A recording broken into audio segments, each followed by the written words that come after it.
depuis que je suis enfant, enfin, il y a très longtemps, j'avais une marraine qui était missionnaire. Je m'étais dit un jour je ferai comme elle, j'irai en Afrique ou je ne sais pas où, pour aider, pour donner du temps, pour évangéliser.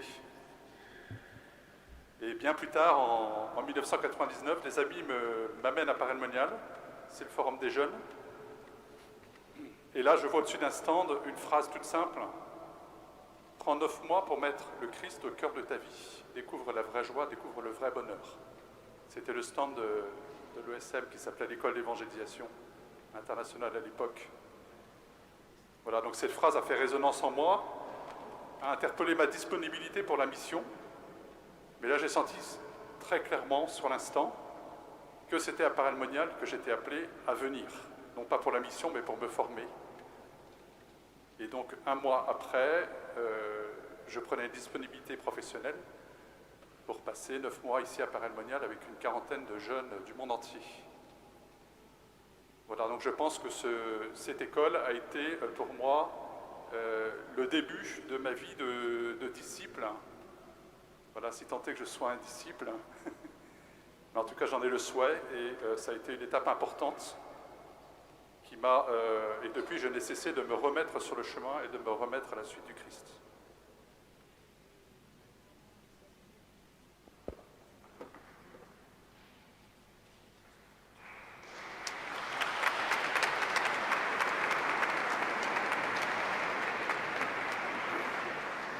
Il y a 3 ans, je sentais que Dieu m'appelait à devenir prêtre, mais je n'arrivais pas à avancer sur ce chemin.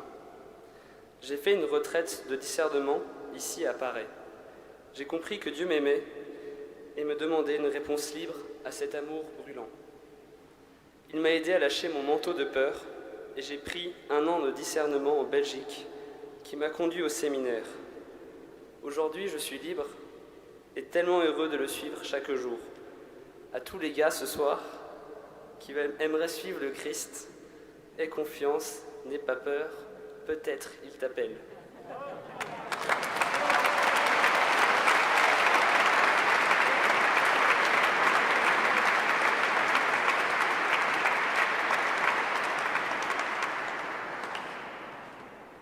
Alors moi je vais vous parler de quelque chose qui n'a rien à voir.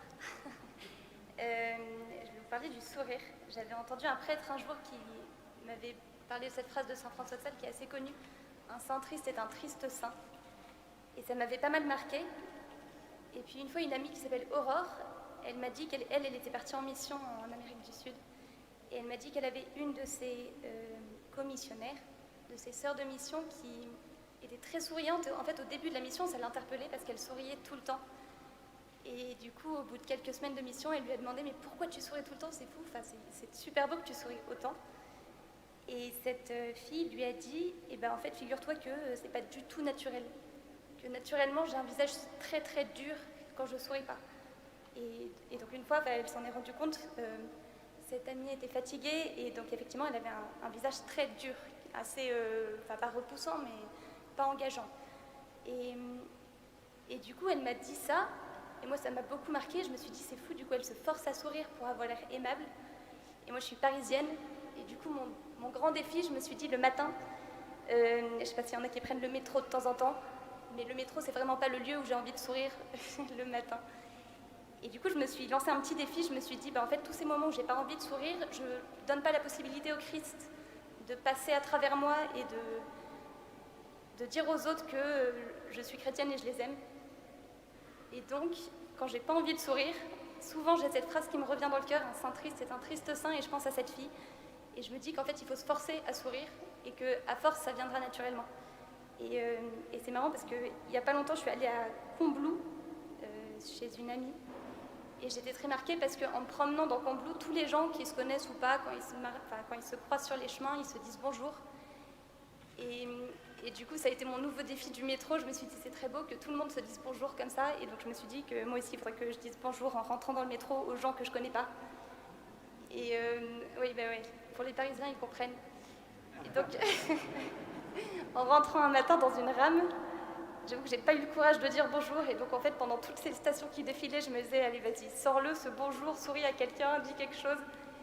Et donc en fait, j'ai accompli ma mission de façon un peu lâche. J'ai dit bonne journée en quittant la rame, comme ça j'avais pas à affronter les regards. Et je me suis dit que j'allais continuer cet exercice jusqu'à ce que très naturellement le bonjour arrive, même si ça fait peur. En fait, en y repensant, je me dis que le bonne journée en partant est encore plus ridicule que le bonjour en arrivant. Mais enfin, voilà, j'encourage tous les Parisiens à être souriants et à dire bonjour dans le métro, parce que je pense que ça fait du bien.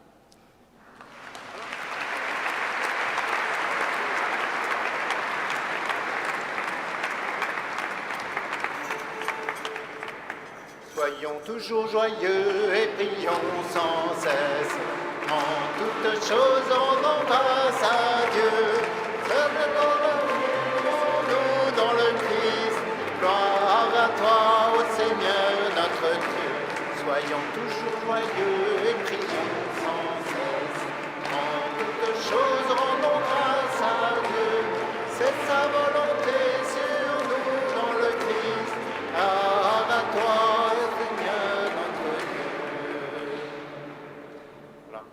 En disant cela et après, en vous faisant chanter cela et après ce témoignage, je pense qu'on pourrait dire « Soyons toujours joyeux et sourions sans cesse ».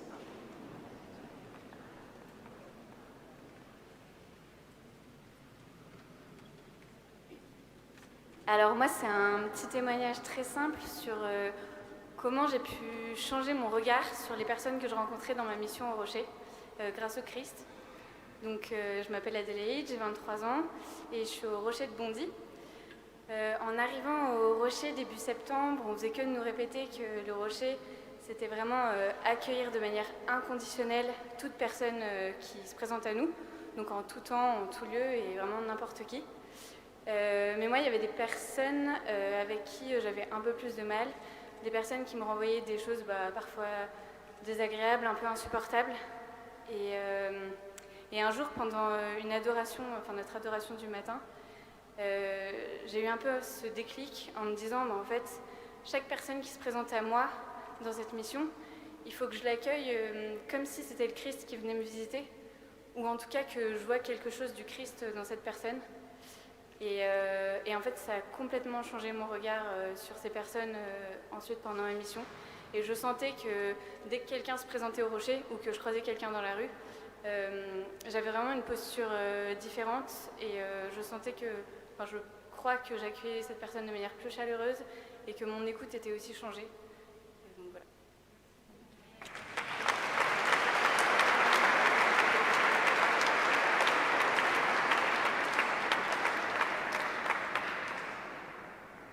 Vous m'entendez bien là? Ah, je respire. Moi, je vais vous parler de ce que j'ai vécu avec Mao. Mao, c'est une bénévole de Grenoble, l'une des plus belles antennes du Rocher. Avec les 8 autres, évidemment, et l'équipe nationale.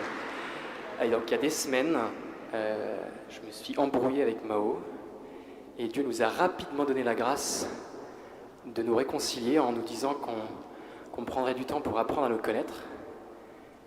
Et il y a quelques semaines, pendant le déconfinement, j'allais pas bien et j'avais beaucoup de mal à communiquer avec l'équipe. Et un matin, après avoir prié avec l'équipe, je passe par le bureau pendant que le reste de l'équipe se dirige vers le salon pour prendre un café en équipe. Et Mao passe aussi par le bureau et elle me glisse un banal « ça va ?» Moi, j'aime pas les « ça va », je sais pas quoi répondre. Et là, j'ai pas réussi à mentir, comme d'habitude, et je lui ai fait comprendre que ça allait pas bien. Et là, on commence à parler, alors que dans le salon, l'équipe bavarde joyeusement. Et puis, je lui explique un petit peu comment je comprends la situation, ma situation personnelle et psychologique. Et on échange sur pas mal de choses. Et elle me dit « mise sur la bienveillance des autres ». Et je réfléchissais, je me disais c'est pas bête ça.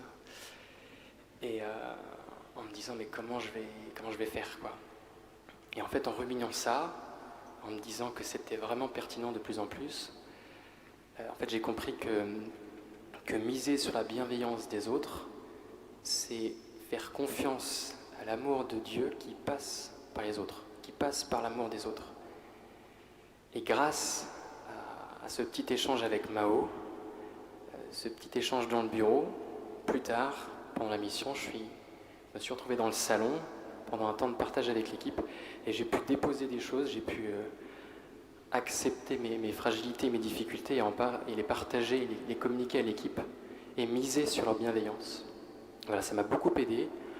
Le chemin n'est pas terminé. Je pense que les belles relations qui ont commencé, qui sont nées à Grenoble et qui grandissent depuis, elles vont encore grandir. Et je vais terminer par une petite action de grâce. Il se trouve qu'aujourd'hui, samedi 1er août 2020, Pierre-Marie et Mao ont reçu le sacrement de mariage.